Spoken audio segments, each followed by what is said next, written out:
Hello, thank you for staying tuned.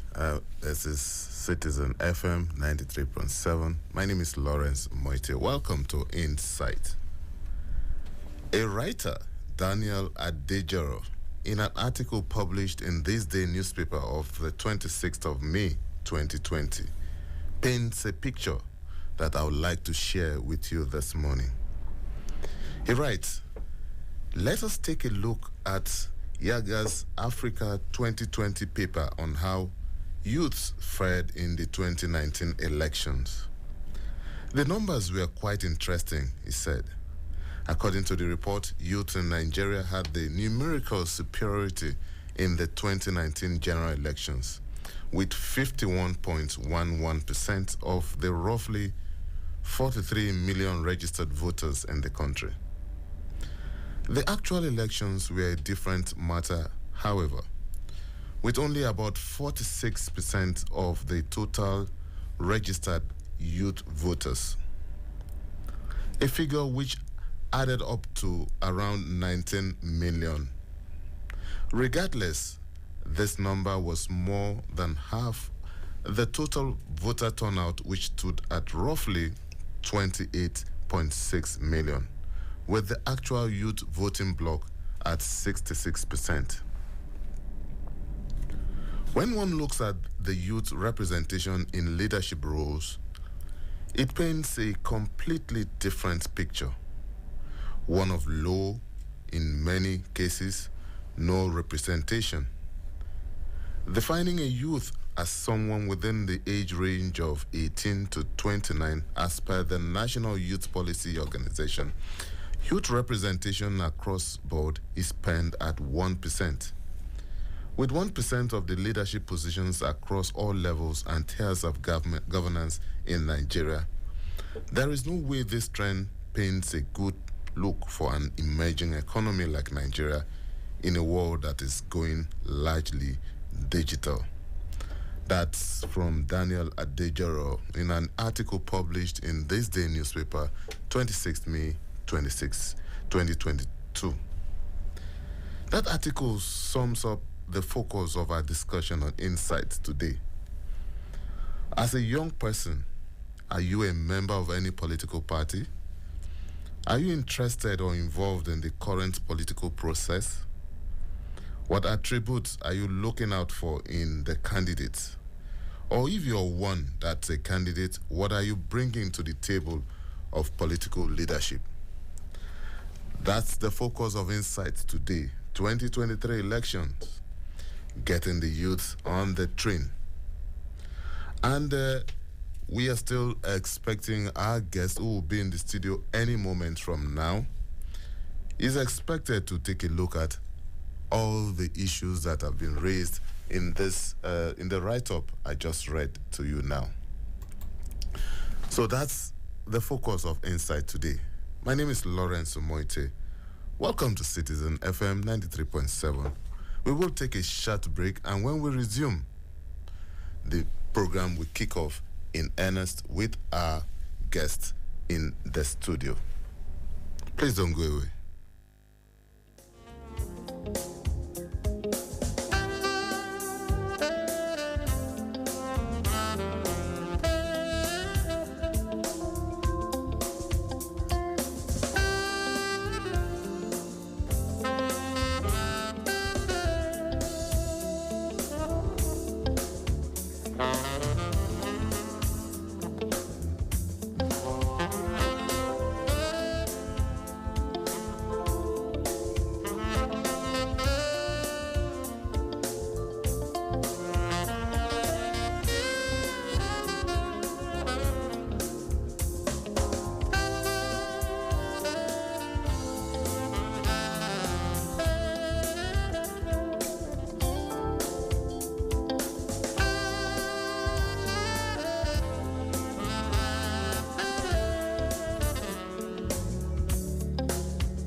Join the safest, classiest, and cheapest taxi ride in town.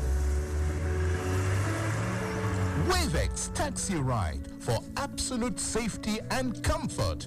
Available in over 500 cities in Nigeria, Africa, Europe, and America. Download the app now from the Google Store.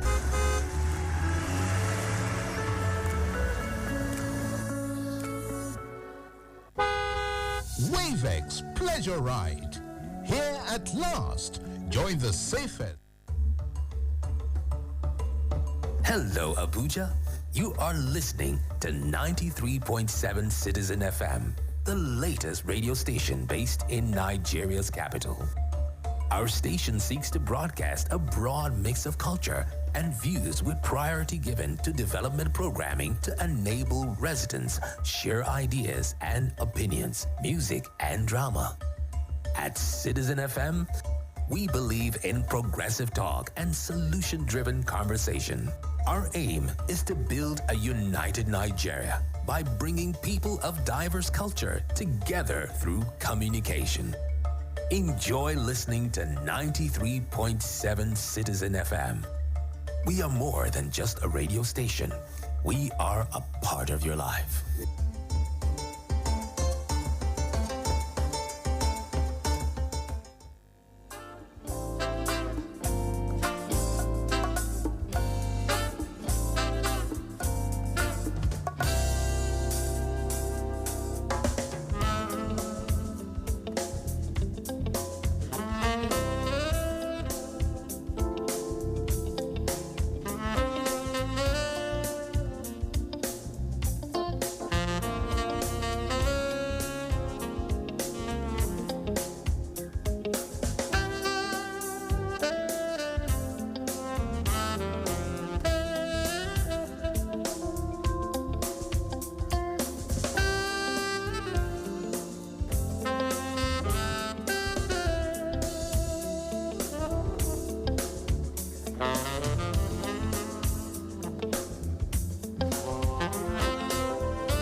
Thank you for staying tuned at Citizen FM 93.7. My name is Lawrence. Omoettem is Insight on the airwaves. And we have our guest in the studio.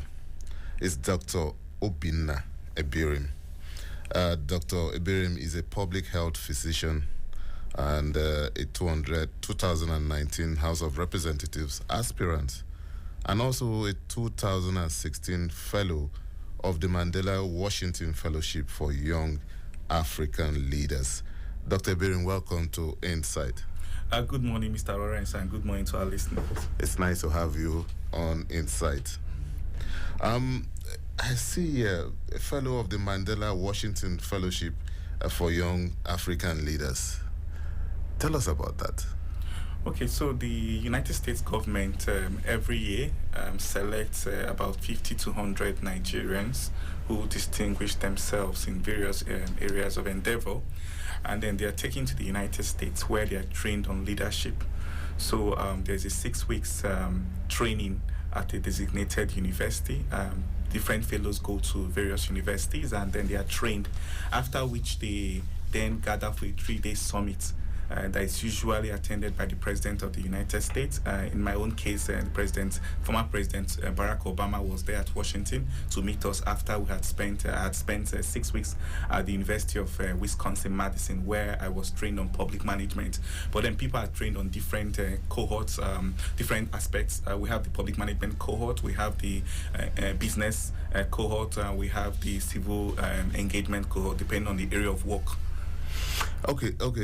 Thank you, Dr. Obinna. So, the issue we are discussing today is ahead of 2023, getting the young people, getting the youth on board this train in Nigeria? First of all, let's just look at it generally. What are your thoughts about young people throwing their hearts into the ring? I'm also sure that you are one of them, because I see here that you also try to get a ticket of the House of Representatives. So what are your thoughts about young people coming into the fray in Nigeria? So I think that it's something that we should intentionally pursue as young people, because we constitute the greater population of this country, and whatever happens in terms of the quality of leadership that we get affects us more, because we are the greater population. But historically, what affects us have been neglected. Issues around education, health, especially as it concerns the health of young people, and then making sure that the adequate number of jobs out there to cater for employment of young people. So I think that historically we've been neglected, and that's calls to question about the value of our number.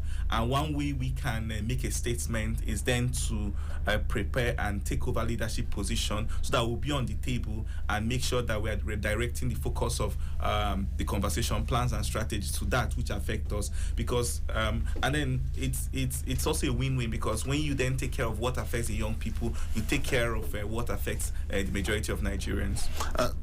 Before 2019, the clamor was that, we need a lot of young people in governance and everything. And then came the Not Too Young to Run Act, which was eventually signed by the government.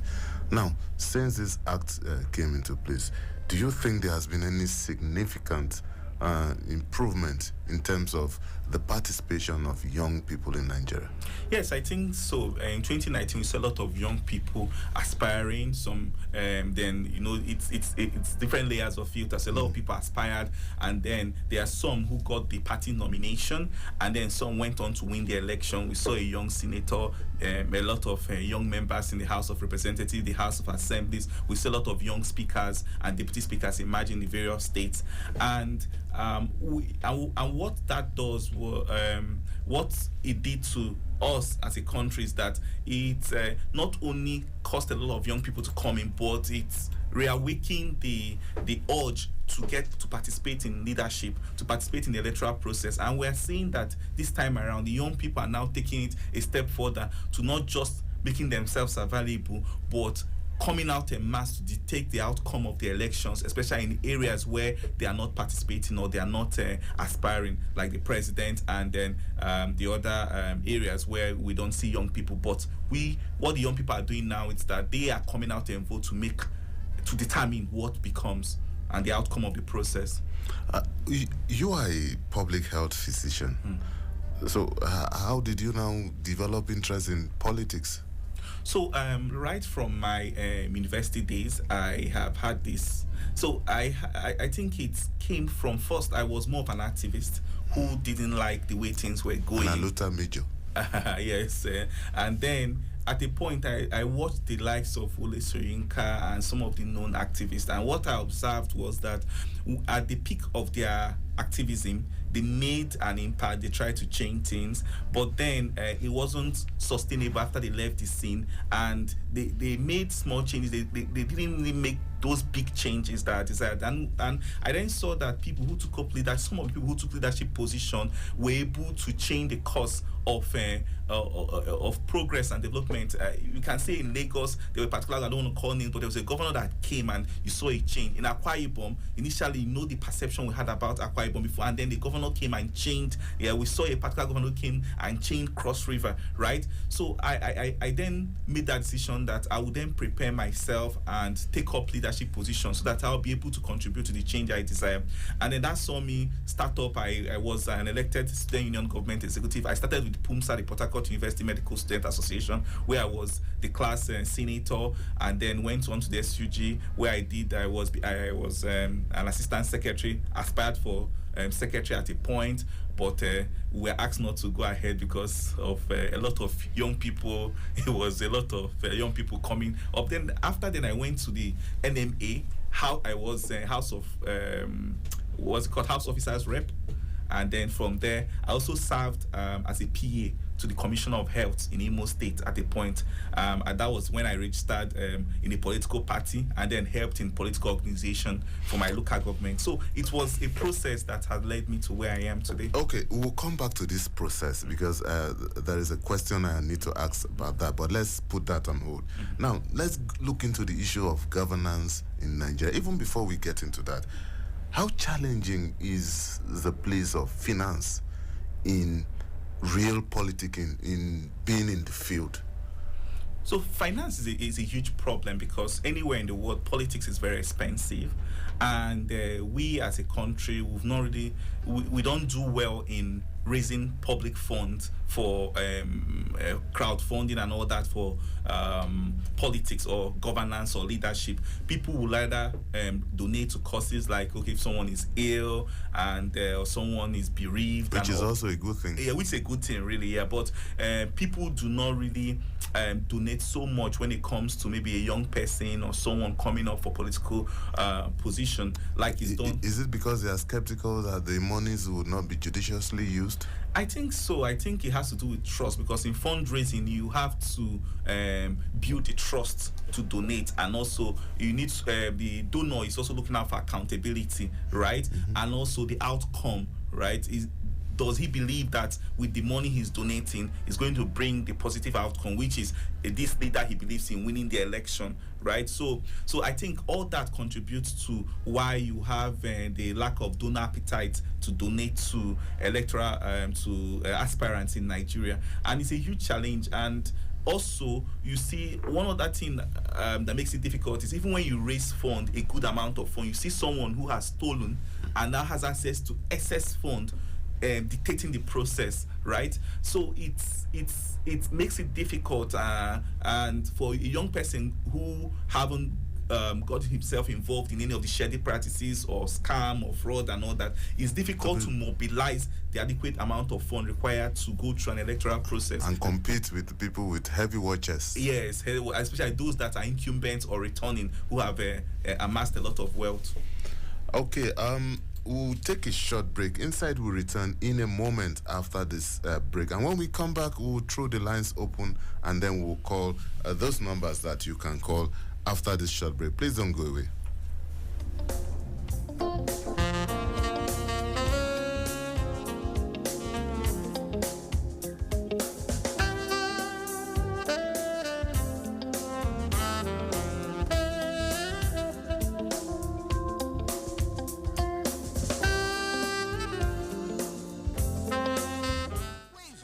Pleasure ride. Here at last, join the safest, classiest, and cheapest taxi ride in town. Wavex Taxi Ride for absolute safety and comfort. Available in over 500 cities in Nigeria, Africa, Europe, and America. Download the app now from the Google Store.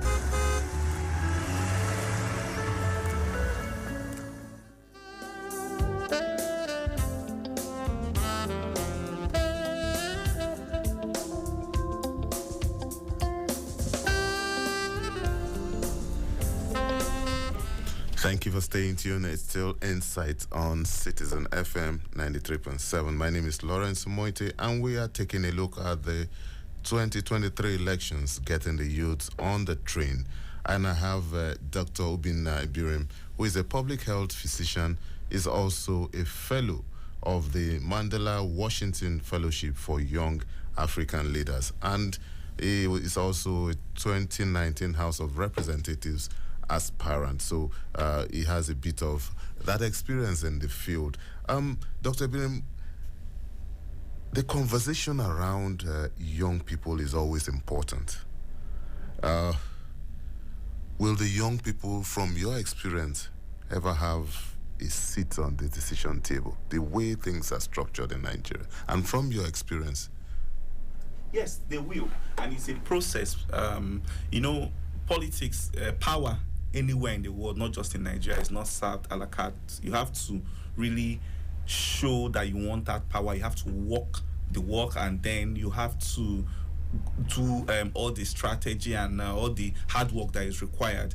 And the good thing is that the young people have started, the policy and the law that is required or that have been a hindrance have been removed. So we have that opportunity, and then the young people are taking advantage of this opportunity to put themselves forward. It's not going to happen overnight. It's going to take time, and I think that beyond also putting ourselves forward, we also need to strategically think about the election process, because it's a process that starts with election of delegates at the ward level, LGA level, and then up to when you then carry out the primaries that elect the flag bearer of the party. So I think that while we try to put ourselves forward, we also need to saturate the process, the those that then elect the delegates, because what we saw in the last election is that you might have your best candidates or candidates in the party who you want to emerge, but then the delegates have the final say, right? And then if the delegates then decide to present to you two Bs instead of two As, you then have to choose between two Bs rather than choosing maybe between an A and B or an A and A, right? So the thing is that we need to then strategically begin to position ourselves right from the ward level to the LGA to the state and then to the national. By doing that, we will then dictate the process irrespective of the way it goes, whether it's going by primaries, direct or indirect. We know that we have a good number of young people who at that level to dictate the process. And I think it's also important to mention that the right set of young people, because we also have young people who have taken to the ways of these older ones, right? They have gotten themselves into different things like fraud, and they've amassed a lot of wealth, right? And if this set of people go into power, right, they will then end up thinking like these older ones, and they will not be motivated by the need to serve their community. Rather, they would be there to think of how they can amass more wealth. All right. Before we go, if you are just joining this program, it's Insight on Citizen FM 93.7. You can be part of the program by calling on our numbers 0903 222 9797. That's 0903 222-9797, or you can call us on 0808 222-22037, 0808 222-22037, or you can also call us on 0818 222-2205. That's 0818 222-2205. You can also send us a WhatsApp message on any of these numbers, and we'll be glad to respond to any of your message. And also, you can join us on our live streaming device on YouTube. All you need to do is type in Insight on 93.7, and you will follow us directly, real time on YouTube. As I said, we have Dr. Obinna Ebirim in the studio, a public health physician, a young man, and also a politician, so to speak, who has also been in the field. Dr. Ebirim, let's look at the leadership question. What are those questions we should be asking? What are those questions? Let's take this call. I think we have a caller here. Hello, good morning. Hello, good morning. Hello, good morning. Good morning. Please go ahead. Who is on the line, please? My name is Rahama. I'm calling from somewhere in the central area. Okay, Rahama, please go ahead. I want to say that young people in Nigeria need to get involved in the political space. Okay. Not just to be used as thugs or to be used as tools during elections. Young people who are professionals in what they are doing need to come into that space, because eventually the young shall go, the old shall grow older and take off. You know? And if you are not there now, you will not know what to contribute and how to contribute it. It is advisable that young people need to find an ideology that represents them and then go into the political space. And as time goes on, we might be able to even crowd out the elderly who are interested in just, taking our collective wealth. We cannot stand aloof anymore if we are going to have a country will be grateful for. All right. Thank you so much, Rahman. Thank you for your intervention. Okay. Dr. Obina, you were trying to talk about the issue of the leadership question. Please go ahead. Okay, yes. So the leadership question, I think that is important as we are in the election period at the moment, and it's important that people are asking those questions. Who are those leaders that understand the issues, that the challenges, right? The issues, and who are those leaders that have the right answers? And for us to ask this question and know when we get the right answer, I think that young people need to also do a little of research to find out, okay, what are the solutions that have worked best in other countries, in other climes, right? And then begin to engage these aspirants. What we are seeing today is a lot of aspirants making noise and not saying or speaking to any of the issues, right? And it's time that as young people we step behind and say, okay, let's begin to question these leaders. What are the issues? The issues of insecurity, the issues of economy, the access to health care, right? The quality of education, right? There are a lot of issues, right? Do we know these issues? Do we know the root causes? Do we know the solutions? I think that it's time that young people begin to question why we make effort. I agree with the last speaker. We need to make effort to get involved, but we also need to be strategic, right? Mm-hmm. We need to be strategic in our quest to take leadership. And as I said, I would propose that we make sure we saturate the entire process so that we are not only putting ourselves forward, but we are dictating the outcome of the electoral process. Okay, Dr. Obina, when we talk about leadership, there are basic characteristics that we should naturally take for granted in a leader. Issue of characteristics like competence, capacity, character. Now, do these things mean the same thing for politicians? Because you have been in the field before. Do they mean the same thing? So, unfortunately, Nigerian politicians do not try to build this capacity or try to, and you see, the thing is, it's about accountability. Let me explain this. When it comes to election, a leader or someone putting himself forward for leadership position would try to play to what the electorate or the voters would look out for. Now, unfortunately, in Nigeria, in the past, we've not looked out for leaders who have competence, who has the character, who are empathic, who have experience, and who have a track record. Rather, most times, the voters, they go for immediate gratification, right?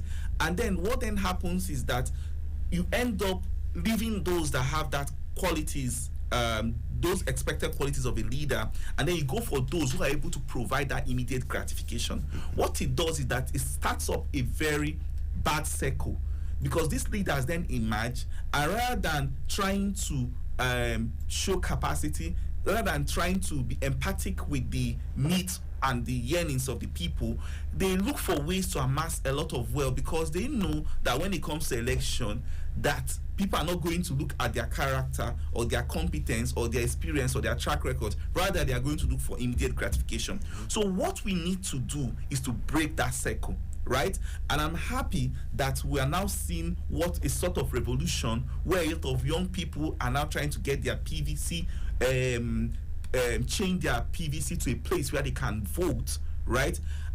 I want us to then take the next step. The next step is to look out for the right leaders. If possible, take a paper and a pen, write down what you can do a Google search. What are the qualities of a good leader, right? And then do a tick off, right?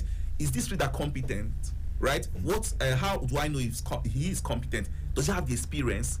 Is he empathic? Does he really feel the pulse of the masses, right? When we then take that, we can now make a choice. Now, the next level after making the right choice is to actually vote, because it's one thing to get your PVC, it's one thing to move it to where you can vote. It's another thing to, on the election day, overcome the limitations, because there will be limitations. The older ones, they are very experienced in this game. They might, if they see a lot of young people are coming out, they might play out insecurity, a sense of insecurity, right? That scares people from voting, right? There could be delay in the process whereby the officials are coming late. We need to be resilient on that day. Come out, right? and then vote. And then when we get there, their next trick is they will try to use money. They will try to use money, immediate gratification. We need to defer that gratification to elect that leader that will provide us good governance in the next 4 years, and not taking 10,000 that would amount to 4 naira per day. Okay, still staying with the leadership issue, some school of thought believe, we need some sort of formal structured training program, mentoring program, teaching program, schools for leadership. Is this the way to go? It's one of the many solutions, but then the question is, at this point, are there schools that or programs that teach leadership? Yes, they are. But the question is, those who come out from that process, or those or our best hands, are they the ones that then become our leaders? The question is no. We have a situation, we see in Nigeria, we have the best human capacity, we have the best leaders in this country. In terms of human capacity development, we have the best. We have the best lawyers, we have the best engineers, we have the best policy experts, we have the best strategists, we have everything that you want to think of. But the question is, do they eventually take up leadership position either in the ministries, at the highest level of governance, at the legislative? Are we using our best hand? And that's the question we need to answer. It's not about the training. We have the best, but are we using the best? So what's the problem? The problem is that mismatch. Is that mismatch in the way we select our leaders, right? And I think that we are getting it right. Sorry, we need to take this call. Hello, good morning. Hello, good morning. Okay, I think we lost that. Yes. Please go ahead. So I think the problem is in the manner we select our leaders, right? So I think that going forward, we need to be intentional in selecting the best. When it comes to, first of all, starting with the election, we need to elect the best. We shouldn't shy away. We shouldn't be distracted. We shouldn't lose focus. Elect the best. And then when the best emerges, right, he needs to select the best. We have a situation whereby we want to reward, we use a leadership position as a means to reward those who we feel have contributed and all that, rather than finding a good balance of carrying along our the political structure and making sure we have competent people to man our ministries, our agencies, and our departments.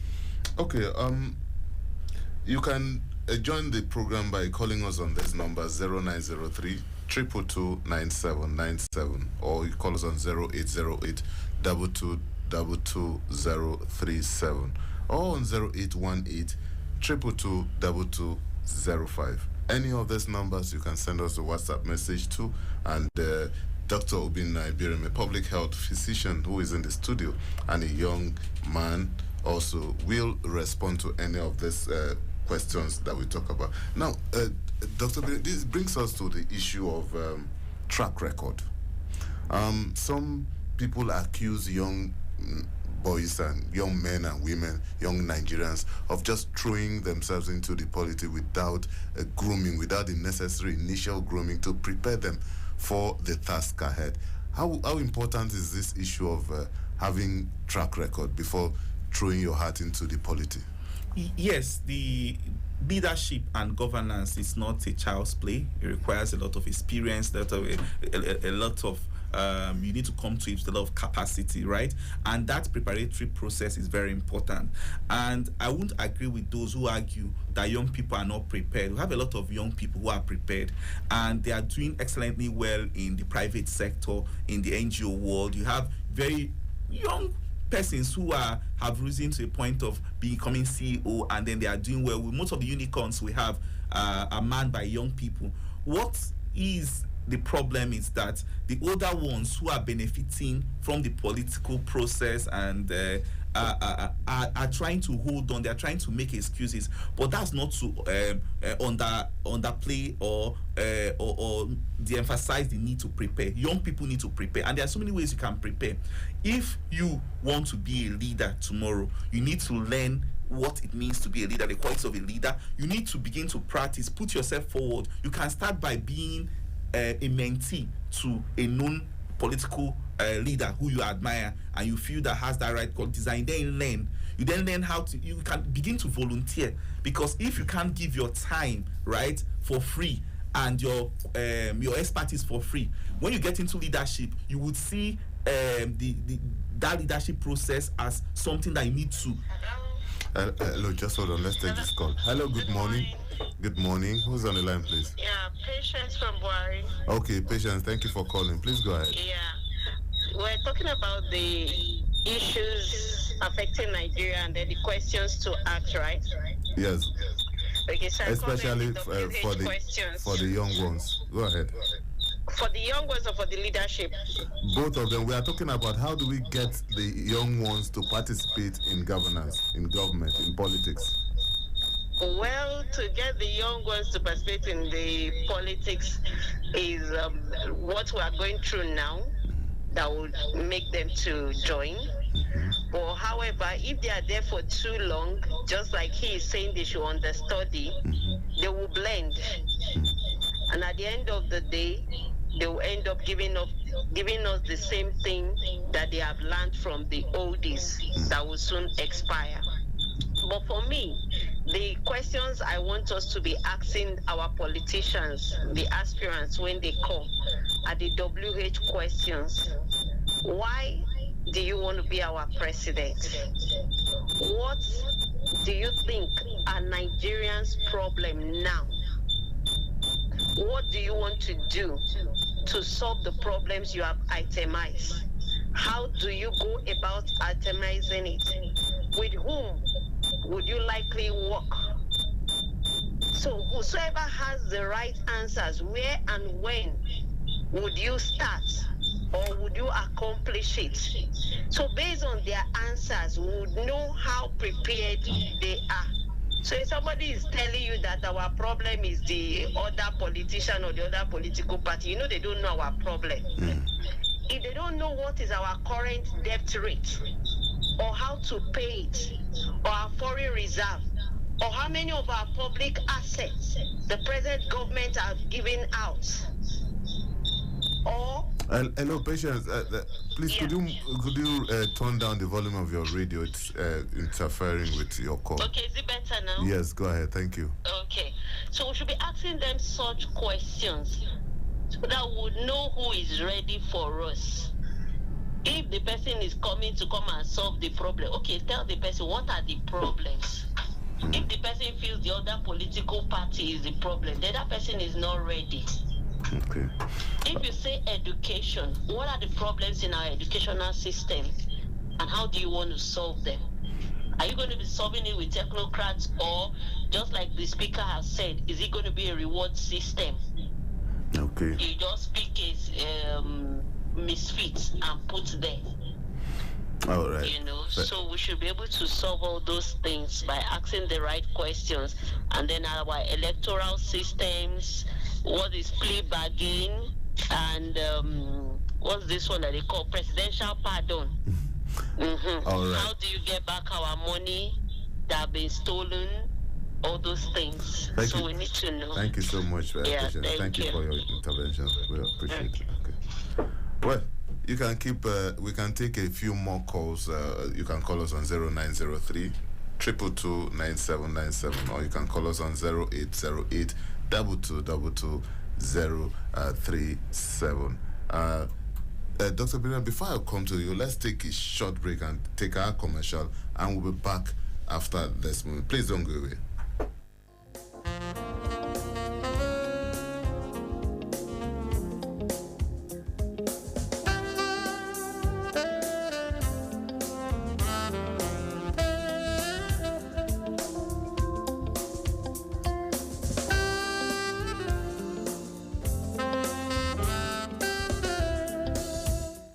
Wavex Pleasure Ride. Here at last, join the safest, classiest, and cheapest taxi ride in town. Wavex Taxi Ride for absolute safety and comfort. Available in over 500 cities in Nigeria, Africa, Europe, and America. Download the app now from the Google Store.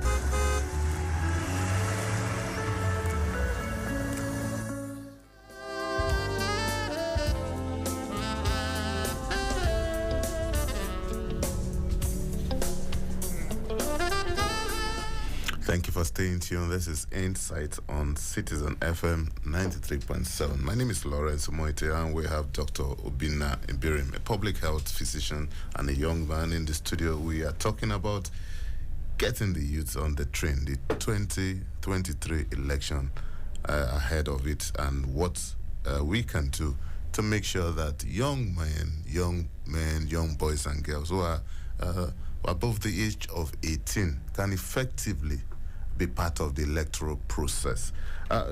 Dr. Binna, we have about 5 minutes to go, and let's quickly look at one or two issues before we round up. Now, let's look at the place of technology, ICT, and so many other developments. How can that be an advantage? Yes, so it can help to remove some of the limitations that prevent young people from participating, and even a wider citizen participation in during elections. So, for example, if people can vote from wherever they are, they won't need to go to a central point and then maybe be exposed to insecurity that comes with election, and then the election result would be quickly transmitted across, and then we'll reduce the issue of vote padding, or maybe some of the things that happen during transit of the voting materials. So technology has a place. And also it can help in reaching more people during political organization, mobilization. You tend to reach more people in terms of messaging and also getting their feedback. But then we also have to watch the merits of technology. Remember that people can hack this process and then try to influence it. So, but then that should not make us shy away. I think that the electoral umpire, INEC, needs to get use kind of leverage on the power of ICT in the electoral process, and then young people also need to leverage, because that's also one of the ways we can also get more involved, because with technology you can reach more, you can organize more, you can mobilize more with technology. And I think it's time we begin to leverage on the opportunities that ICT presents in participating in the electoral process. Okay, some people have also recommended or suggested that we can start this process, this involvement, at the very local level. We don't need to get young people to say, okay, I want to be a president, I want to contest. At the local level, by organizing a sort of dialogue with policymakers at the local level, local government chairmen, local government councillors. Because sometimes when you look at the politics, a lot is not even being said about what is happening at the local government level. And this is where it affects a lot of us. How do we get that into action? So I think in proposing a solution, we need to contextualize it in our setting. In our setting, we have a unique setting that is not very good, where the lowest level of government have been submerged or into the middle level, that's the state government. Hardly any LGA that have an elected LGA executive. It's now basically the governors appoint who they want, right? And they don't have that independence to take decisions. Most times it's the stooge or those that are loyal to the governor are appointed, and then they are just giving piecemeals, and all the activities come from the state. So I think that if we understand where the power lies, we can begin to engage at that level. Because if we have the structures right and we have elected local government officials who take care of activities at the LGA, then yes, those are the people you need to hold accountable, right, to development at that local level, because everyone belongs to an LGA, right? But the question now is, do we have those leaders, and are they independent enough to make decisions? So I think that I agree, we need to begin to engage at the subnational level, but more now at the state level, because it's the governors that call the shot, both at the state and LGA level, and we need to hold them accountable. Let's not only focus on who becomes a president, right? Because there's also that more the president can do. We also need to determine who becomes our governors, because they are the ones that make the impact that touches more at the local level, where you have the greater number of the masses residing. And our lawmakers too. We also need to be interested who becomes our lawmakers. Yes, we need to be interested. And also I think that our law should be such that it gives our lawmakers that independence to make decisions. I think at the moment there's a lot of concentration of power at the executive level, so that the governors can control the legislative arm, can control this arm. We need to find a way to strengthen our law so that the legislators can actually hold the governors' account where maybe the electorate have made a mistake in selecting the wrong leader. Okay, Dr. Billing, before I let you go, the next cycle of elections, talking about the general election, is barely 8 months from now and thereabout. How optimistic are you? How do you think things will pan out eventually in terms of especially young participation of young Nigerians in the process? The thing is that the process have reached an advanced stage. The young people might not, there might not be so much increase in young people taking up a leadership position. But what I see is that in this election, a lot of young people will determine the outcome. What we're seeing a different wave. In the past, young people make a lot of noise on social media without taking action. But this time around, we are seeing a lot of noise on social media. We are seeing them going now to get their PVC and shifting it to where they can vote. I pray that this continues, because what it does is that if a lot of young people participate, when the leader emerges, he will be intentional about making sure he takes into account the needs of the young people. He will know that I have to do well because these young people can actually come for me in the next election. So I will encourage every young one out there to make sure you get your PVC, move your PVC to the right place. As last speaker said, ask those critical questions, make the best selection, and on election day, please go against the tide and make sure you go and vote, because that is when you really determine who becomes the leader. And if 60% of us young people, if not 50% of the population, which are young people, we go out there and make a statement and determine who becomes the next government, I can assure you that when that leader emerges, both at the subnational and national level, they would do well, because they know that we'll be waiting for them in the next 4 years if they don't do well.